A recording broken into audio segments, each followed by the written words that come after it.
Green university ঢাকার মধ্যে একটা সুন্দর ইউনিভার্সিটি, সুন্দর পরিবেশ, যেটা আগে আমরা বসুন্ধরায় 300 ফিটে দেখতাম বা দিয়াবাড়িতেও দেখেছি। সেই রকম একটা ইউনিভার্সিটি পরিবেশ।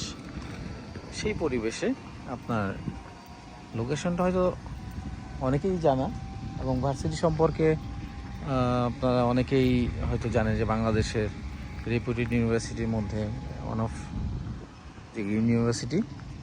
ওদের অনেকগুলো ক্যাম্পাস।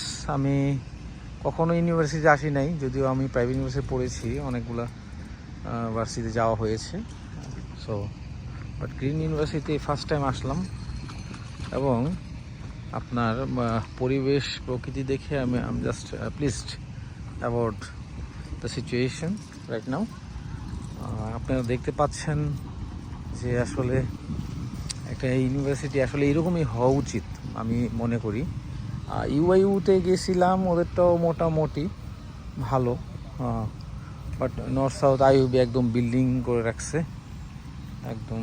ওইটা আমি আই ডোন্ট লাইক, যে শুধু বিল্ডিং হলেই যে ইউনিভার্সিটির পরিবেশ এরকম থাকতে হবে। বেসিক্যালি ইউরোপ স্ট্যান্ডার্ড বলেন বা আদার্স কান্ট্রিজে বলেন, একটু দূরে, শহরের চাইতে দূরে গিয়ে ইউনিভার্সিটিগুলো হবে, এটাই আমাদের চাওয়া। এবং পরিবেশটা দেখেন, মানুষ, বাচ্চারা খেলতেছে, ইউনিভার্সিটির ক্যাম্পাসটা দেখেন আপনারা। জাস্ট আমি একটু জুম করে দেখাচ্ছি। সেটা হলো এইটা হলো মেইন ক্যাম্পাস, এটা হলো মেইন ক্যাম্পাস। আর ওখানে বাচ্চারা ছেলেমেয়েরা খেলছে, খেলছিল। দেখেন এত ভালো একটা ইউনিভার্সিটি, আমরা আশা পাই না। দেখেন কত সুন্দর ফুলগুলো উঠছে, এত সুন্দর বাতাস। আসলে এই ধরনের পরিবেশে বাচ্চারা এমনি সুস্থ থাকবে আই হোপ।